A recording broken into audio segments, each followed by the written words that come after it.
Empezamos este programa, Charlas con Pradera, con temas muy interesantes y contándole a nuestros oyentes varias noticias que nos llenan de gran satisfacción.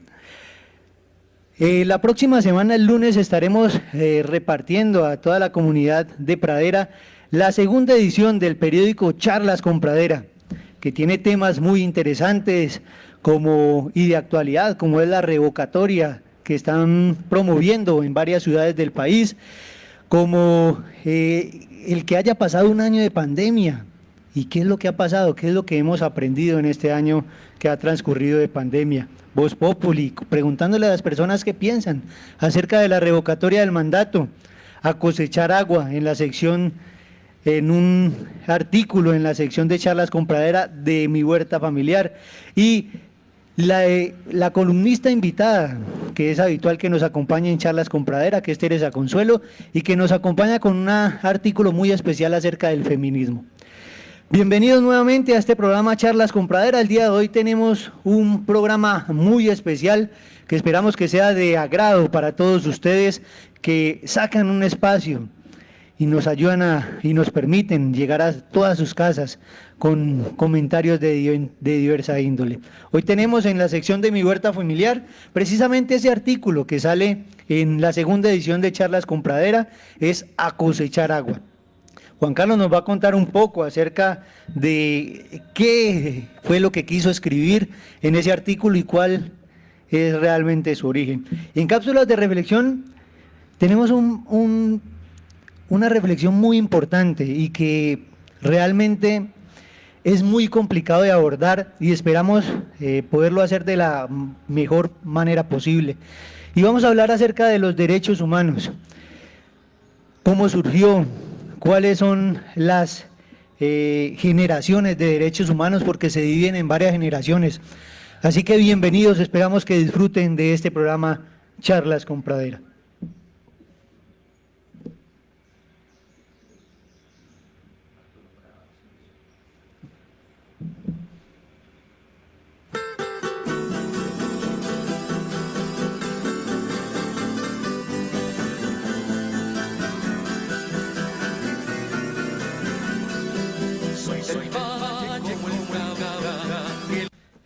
Bueno, Juan Carlos, cuéntanos acerca de ese artículo que escribiste en la segunda edición de Charlas con Pradera.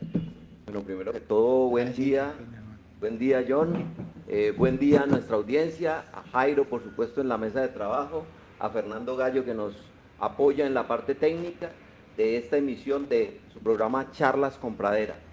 En cuanto a la pregunta y al inicio de esta sección, Mi Huerta Familiar, podemos decir que con el ánimo de dar a conocer a la audiencia a la cual de pronto no puede llegar de manera física la presentación de el periódico Charlas con Pradera, pues poder entregarles el artículo que escribí que titulé A cosechar agua lluvia.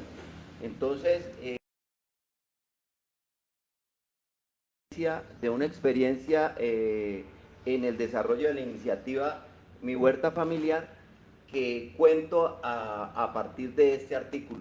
Entonces, sin más preámbulo, quisiera entrar en materia y leerlo directamente para que nuestra audiencia se entere de qué se trata el artículo. Así es, Juan Carlos, empecemos pues a leer ese artículo que escribiste en Charlas con Pradera. Bueno, el artículo dice lo siguiente, el título es A cosechar agua lluvia.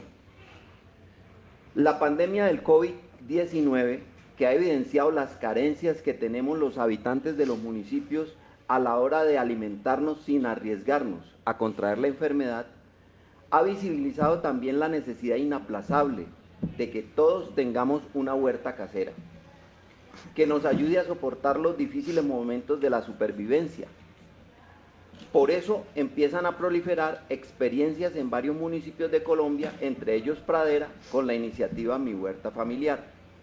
Sin embargo, es urgente que hagamos una reflexión colectiva en torno al uso del agua en el riego de las huertas, especialmente urbanas.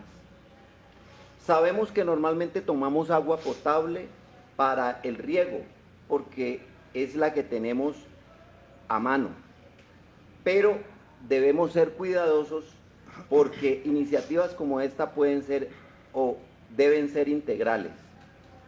Deben proteger el recurso hídrico para ayudarnos a cambiar costumbres mediante nuevos aprendizajes.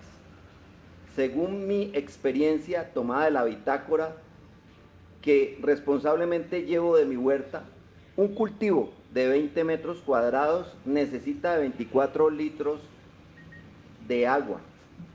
Si multiplicamos la cifra gastada al día por 365 días del año, nos damos cuenta que para regar nuestra huerta hemos consumido 8.760 litros de agua por año. Tomando el listado de participantes en la iniciativa Mi Huerta Familiar y lo multiplicamos por igual número de huertas implementadas, 1.000 litros de agua al año, equivalentes a 2.190 metros cúbicos de agua por año. Para entender la dimensión del impacto que estaríamos generando en el uso del agua potable, si la única fuente de agua fuera esta, equivaldría al agua que consumen 109 familias en un mes. Lo anterior considerando un consumo promedio de 20 metros cúbicos de agua por familia, por mes. ¿Por qué planteo los anteriores cálculos matemáticos? Para generar conciencia en los lectores sobre el uso racional. Hablando solo de proteger a nuestro planeta del cambio climático. Cada problema trae su solución. Es por esta razón que dentro de la iniciativa Mi Huerta Familiar se propone que cosechemos agua lluvia, con lo cual aprovechamos las condiciones climáticas privilegiadas de nuestro país, como son una temperatura relativamente constante en todo el año y unos periodos de sequías y lluvias marcados. Es preciso que acondicionemos unas canales que trasladen el agua que cae sobre nuestros techos a unos tanques de almacenamiento, ojalá bastante grandes y que tengan tapa. El agua almacenada sustituirá el agua potable. Además, los tanques deben permanecer tapados para evitar la proliferación de mosquitos transmisores de enfermedades como el dengue y la malaria, entre otras. Es por todo lo anterior que insisto en que todas las personas que tengamos una huerta empecemos a cosechar agua lluvia para el riego de la misma, lo que nos garantiza ahorrar agua potable en nuestro hogar. Este artículo es una propuesta de actividades simples, pero concretas y contundentes para reducir los impactos de las acciones de los seres humanos sobre el cambio climático. A grandes rasgos, y lo que se pretende a través de este artículo es generar conciencia, teniendo en cuenta siempre que cuando hablamos de proteger el medio ambiente a través de una acción potable, por proteger el medio ambiente y por proteger a nuestro planeta del cambio climático, pues las personas generalmente cuando se les habla en esos términos no miden el impacto que generan nuestras acciones. Pero si les decimos, como en este caso, que si dejamos de utilizar 250 huertas, equivaldría al dejar de suministrar a 109 familias 20 metros cúbicos de agua al mes. Entonces, si ya comparamos esas dos cosas, obviamente quien interpreta esta información es diferente. Y obviamente vamos a tomar cartas en el asunto. En este caso, regando y aprovechando los periodos en el riego de nuestra huerta o de nuestros jardines en general. suficientemente claro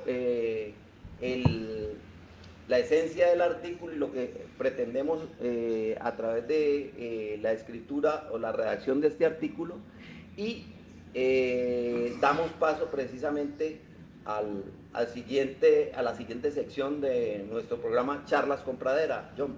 Así es, Juan Carlos, muchas gracias por compartirnos el artículo. Recuerden, queridos oyentes, que en Colombia y en algunos países cercanos no sufrimos tanto del desabastecimiento de agua. Sin embargo, debemos ser conscientes de que el aprovechamiento de este permite a que muchas más familias puedan acceder al líquido preciado. Tenemos, para no ir muy lejos, sectores como en La Guajira, donde es difícil la obtención del agua y donde el óptimo uso del mismo puede hacer de que en un futuro llegue posiblemente el agua a esos sectores. Ya que tocas ese tema y es importante afirmar que muy cerca tenemos el ejemplo en nuestro departamento, en el norte del Valle del Cauca, en municipios como Zarzal, La Unión, Bolívar, Toro, entre otros, existe una deficiencia, un déficit en la cantidad de agua disponible, de agua superficial. Por eso crearon la famosa represa Sara Brut, porque las condiciones climáticas allá son muy especiales. El nivel de pluviosidad no es comparable con lo que tenemos al sur del Valle del Cauca, y es por eso que en esos casos se hace todavía más necesario la implementación de prácticas como el uso del agua lluvia para el riego. Sí, así es, Juan Carlos. Damos pues por terminada la sección Mi Huerta Familiar y le damos paso a cápsulas de reflexión.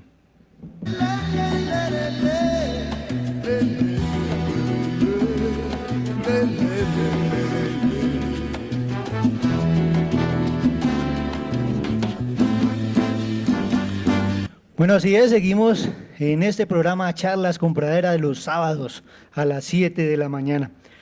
Hoy Jairo en cápsulas de reflexión nos tiene preparado un tema muy interesante y que realmente tiene muchos matices en cuanto a la interpretación. Y es muy difícil tener una sola explicación para un tema tan complejo como este. El tema de los derechos humanos. Ya Jairo en pocos segundos nos va a explicar dónde surgieron los derechos humanos y cómo están divididos. Jairo, muy buenos días. Bueno, buenos días John, buenos días Juan Carlos, buenos días a Fernando Gallo Jr., que nos ayuda en la parte técnica para que este programa salga a través de su emisora Cañaveral Estéreo en el 107.0 de su dial. Como dice John, el tema de los derechos humanos hay que cogerlo con pinzas. Es un tema aparentemente sencillo, pero que tiene que ver con concepciones de todo tipo. Concepciones que están mediadas por las condiciones económicas del espacio y el entorno donde vivimos y que de una u otra forma causan enfrentamiento en cuanto a la concepción en sí de los derechos humanos. Abordarlo no es un tema fácil. Abordarlo creo que nos va a llevar de pronto un programa más o dos programas más. Abordarlo implica tratar de abrir un poco nuestro pensamiento a una visión más universal, a tener derechos. Parece una redundancia, parece algo realmente que no tiene mucho sentido, pero ya van a ver ustedes que en la medida en que vamos desarrollando este espinoso tema, la razón de ser de esta presentación tiene sentido, cobra sentido. Los derechos humanos tienen una presentación clasificada como derechos de primera generación, segunda, tercera y hasta de cuarta o quinta generación. Es decir, ¿cuándo se generan? ¿Cuándo se comienza a hablar de derechos humanos? Es decir, ¿cuándo van naciendo esta concepción por parte de los humanos, de los habitantes sobre la tierra, de hablar de tener derechos? ¿Cuándo se generan los derechos? Por eso se habla de derechos de primera, segunda, tercera, cuarta y quinta generación, en la medida en que la vida misma, las contradicciones económicas de un mundo que cada vez es más complejo, de un mundo que nos trae avances a nivel tecnológico y a nivel científico, van naciendo nuevas inquietudes, va generando la posibilidad de los seres humanos a tener derecho a unos derechos.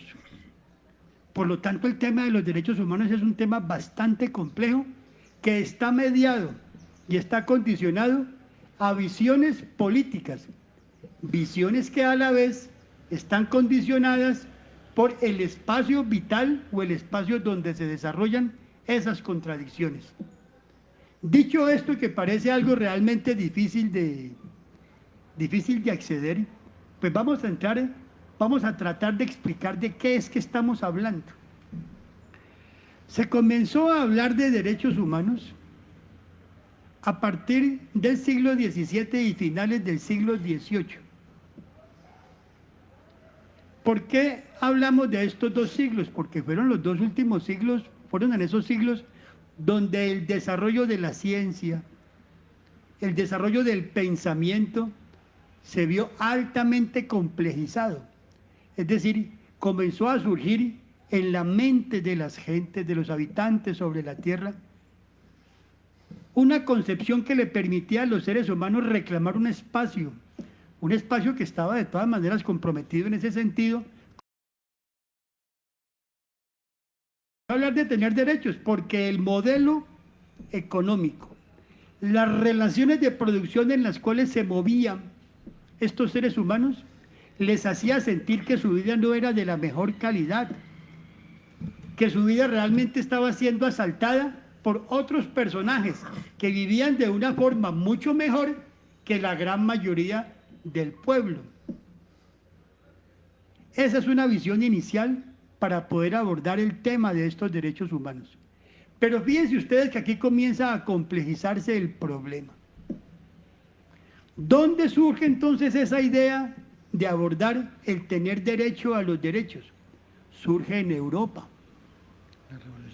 Geográficamente, Europa está en la parte occidental de ese viejo continente. En la parte oriental está el Asia y al sur de Europa está el África. Entonces, los europeos y el mundo en general, a partir de la concepción y la defensa de esos derechos, tiene una visión occidentalizada de esos derechos, que vamos a llamar ahora más adelante, después del 48, de 1948, derechos humanos. El continente europeo, si ustedes cogen un mapamundi, está dividido por accidentes geográficos como una cordillera, que son los montes Urales, y el mar Caspio, a diferencia del continente americano, que está dividido por un gran océano, que es el océano Atlántico. Pero el continente europeo está pegado al continente asiático. Por eso, desde la visión de los europeos, el continente asiático está al oriente, es el mundo oriental. Siendo el globo terráqueo realmente un solo globo, la visión eurocentrista del mundo, europea del mundo, nos hace ver que la concepción es a partir del continente europeo una visión occidentalista, porque los europeos se creen el ombligo del mundo, porque los europeos creen que el mundo nació ahí, que es una visión eurocentrista del mundo. Por eso, después de los montes Urales y el mar Caspio, ven ese mundo como el mundo oriental, que es el mundo asiático. Y ni decir del mundo americano. El mundo americano nosotros los consideramos con una visión occidentalista por una sola razón, porque toda la filosofía que nos llegó a nosotros, toda la concepción del mundo, es la concepción del mundo occidental. Por eso pensamos así, por eso somos eurocentristas, por eso no comprendemos muchas veces las contradicciones, la idiosincrasia y la concepción del mundo oriental. Nosotros no sabemos, o nos parece rarísimo el pensamiento chino, o el pensamiento japonés, o el pensamiento árabe, o la vieja Persia, que es Irán o Irak, porque a nosotros no nos cabe en el mundo sino un pensamiento condicionado por la concepción occidentalista del mundo, que fue quien nos descubrió nos conquistó porque nosotros ya existíamos antes de que nos descubrieran. Fueron los españoles, que es la península ibérica, el extremo de ese continente europeo, de ese mundo occidental, el que nos trajo su pensamiento occidental y eurocentrista. Por eso la visión de los derechos humanos es una visión que está mediada por una visión diferente a la concepción universal, que es un nombre rimbombante de los derechos humanos. Hago este preámbulo para poder adentrarnos en un tema, repito, complejo. No sé a los compañeros de la mesa si de pronto he sido muy complejo en la presentación o he tratado de explicarlo para poder entonces adentrarnos en ese tema. Jairo, yo creo que está, a mi forma de ver, muy clara. Hacerte pues el siguiente comentario. De la Segunda Guerra Mundial y revoluciones, mucho impacto en eso está la Revolución Francesa y de pronto la Revolución Industrial, que tuvo mucho que ver dentro de ese proceso. No sé si me estoy adelantando en el tema, pero me gustaría que explicaras en detalle pues acerca de eso que te estoy diciendo. Bueno, no, yo era muy inquieto, entonces ya se me adelantó unos cuantos pasos, pero esa es la idea realmente. Esa es la idea. Juan, ¿quiere decir algo? Sí, es un poco, y precisamente de acuerdo a la explicación que haces de la visión que hay, no solo en Europa, sino en todos los países de América, respecto a los derechos humanos y respecto a toda la manera de pensar occidental. No sé si hay de pronto de conocimiento sobre los pueblos orientales que tenga que ver con el tema de derechos humanos, o se ha socializado de alguna manera algo que ellos hayan aportado, porque gran parte y no quiero desviar el tema, pero gran parte de precisamente lo que tú planteabas es el desconocimiento, gran parte del problema es el desconocimiento por la situación en los países orientales. Entonces, sabemos, por ejemplo, que grandes inventos se lograron en la China y que se vinieron a socializar en el mundo fue a partir de la transformación que hicieron de esos inventos los europeos. El mejor ejemplo de eso es la imprenta de Gutenberg, pero realmente la imprenta sabemos que la inventaron, o por lo menos la desarrollaron los chinos, fueron los primeros que desarrollaron la imprenta como hoy la conocemos. Entonces, respecto a eso, pues no sé si saco del tema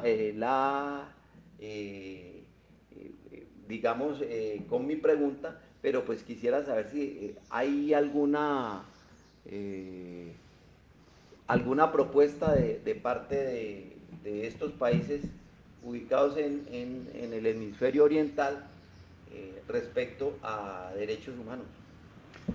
Bueno, como ustedes pueden ver, cuando uno abre estas puertas y estas ventanas, comienza el pensamiento a fluir, a volar, y comienzan las inquietudes más allá de nuestras fronteras, allende las fronteras. Y entonces Juan Carlos es una muestra de eso, pone a volar el pensamiento y entonces abre una cantidad de ventanas que pues en un solo programa no podríamos agotar. Repito que nosotros no conocemos, escasamente conocemos nuestra historia, la historia nacional, y escasamente conocemos la historia de nuestro propio pueblo en donde vivimos. No conocemos la historia de nuestro pueblo.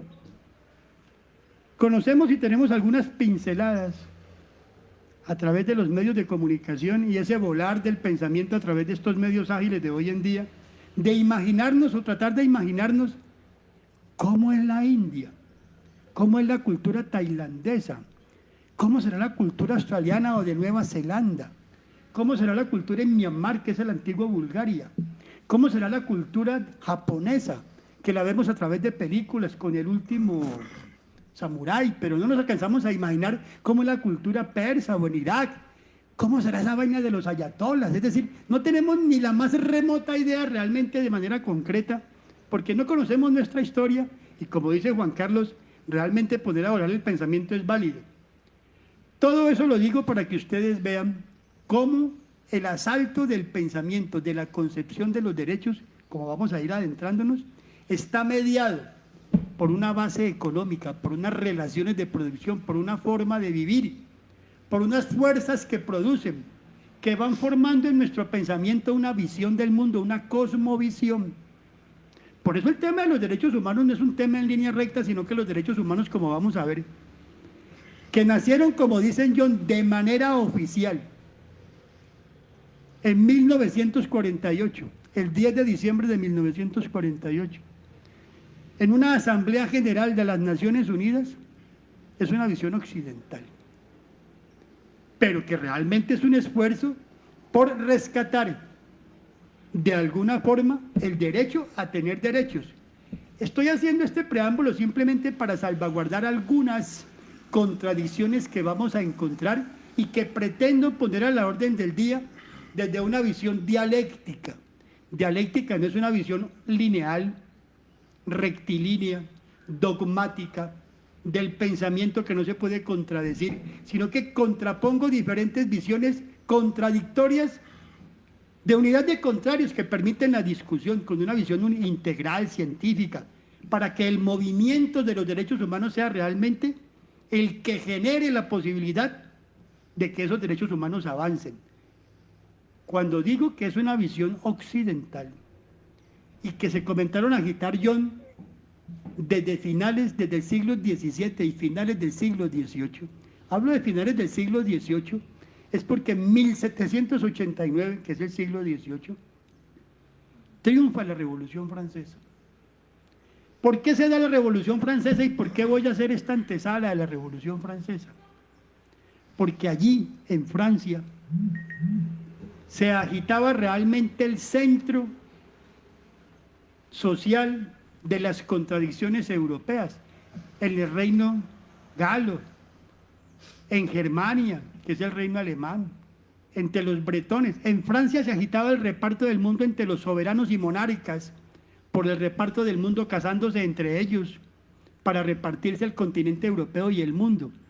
Estos monarcas de 1789, entre ellos Luis XVI y María Antonieta, que eran los reyes de Francia, vivían en la opulencia, como viven muchos hoy en día en nuestros países, con una gran desigualdad. Mientras que el pueblo padecía todas las necesidades, los reyes vivían en la opulencia y el boato, en el desperdicio y en la indolencia. Las calles de París eran realmente las calles del desespero. Quien haya visto la película Los Miserables, que es la ilustración o puesta en práctica del libro de Víctor Hugo, el escritor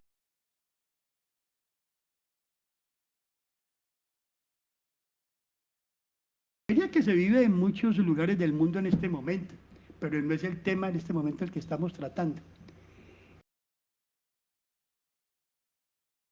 Franceses comenzó a ser cuestionada desde mucho antes por pensadores e intelectuales, pensadores como Lamartine, como Juan Jacobo Rousseau, que comenzó a pensar en los derechos del hombre, como Diderot, y como todos aquellos que comenzaron a cuestionarse si lo que estaba pasando estaba bien, si era válido que uno siendo humano viviera en las condiciones y el pueblo viviera en las condiciones en que se debatía.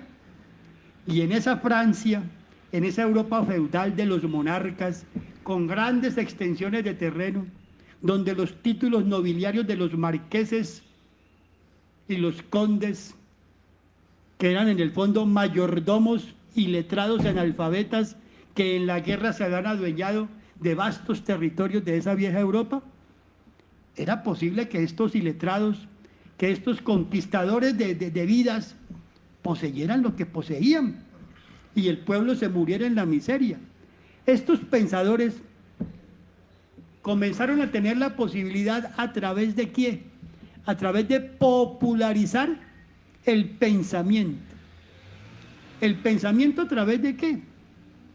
El pensamiento a través de la palabra escrita, Juan Carlos. Tú hiciste alusión a Gutenberg. Gutenberg fue el inventor de la imprenta. Una cosa es la palabra oral, la tradición deformada de la palabra, donde cada vez que se cuenta una historia, usted comienza en la esquina y termina con otra versión. Una palabra que no está escrita es una palabra perdida. Sí, que tiene unas tradiciones que pueda realmente con el cual se pueda contravenir ese pensamiento y contrastarlo en la vida real con un procedimiento científico. La imprenta entonces que se pudiera sacar la enciclopedia. Las enciclopedias no son más que la consignación de diferentes temas del conocimiento, la anatomía, la geografía, la historia, la hidráulica, de esos pensadores, ese pensamiento mágico, ese pensamiento del más allá, ese pensamiento deformado y sobrenatural, ese pensamiento no científico que permitió a los enciclopedistas franceses, conocido esa época como ese poder mágico en el cual se basaban los reyes como enviados divinos para decir que ellos tenían derecho a la posesión de la tierra con la bendición del máximo jerarca de la religión en aquel entonces, de decir que sí, que es que los reyes, por ser hijos de Dios o enviados de Dios, tenían derecho a la posesión. El pueblo comenzó a pensar que así no era. Y triunfa en 1789 a la luz de los enciclopedistas, a través del siglo de la Ilustración, triunfa con los derechos, con el derecho a tener los derechos, la Revolución Francesa. Y tumban al rey. María Antonieta, que salía en su carroza a las calles de París, y el pueblo comenzaba a pedirle el pan, a pedir para más. Ese trigo que le permitía a los habitantes de Europa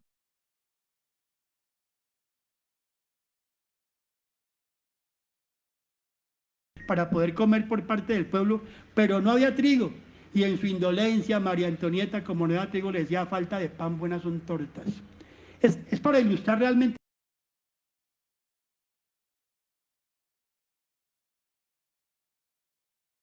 en la cual metían a los presos políticos de la época, y se toma el Palacio de Versalles, toma preso a Luis XVI y decapitan a María Antonieta.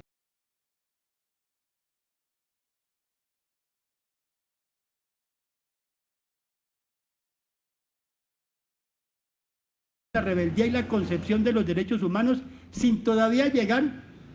Explico todo esto para que ustedes vean que esa Revolución Francesa, y aquí vamos a entrar verdaderamente en los derechos humanos, es la que genera un pensamiento viciado por la concepción de la Revolución Francesa, que enarbola una consigna que es libertad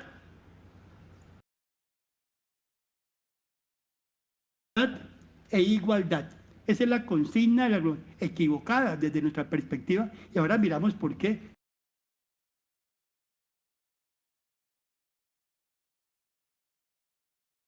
Francés del pueblo parisino, por sus derechos, no se verían reivindicados en la práctica por razones que ahora vamos a explicar. Así es, Jairo, hay que recordarle a las personas que nos escuchan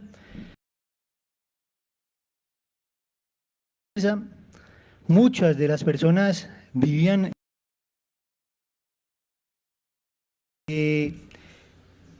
los que tenían grandes extensiones, las personas que tenían grandes extensiones de tierra realmente no pagaban impuestos y eran las personas que pagaban esos impuestos que permitían a Luis XVI y a María Antonieta darse los lujos. Estuvo en Europa, le permitió empaparse e imbuir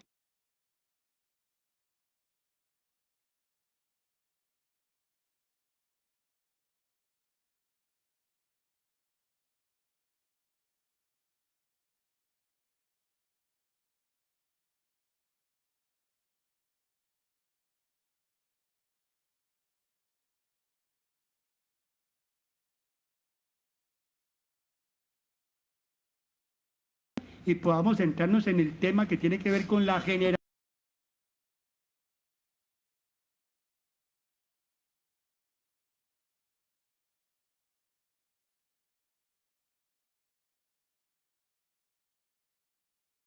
Y sobre todo que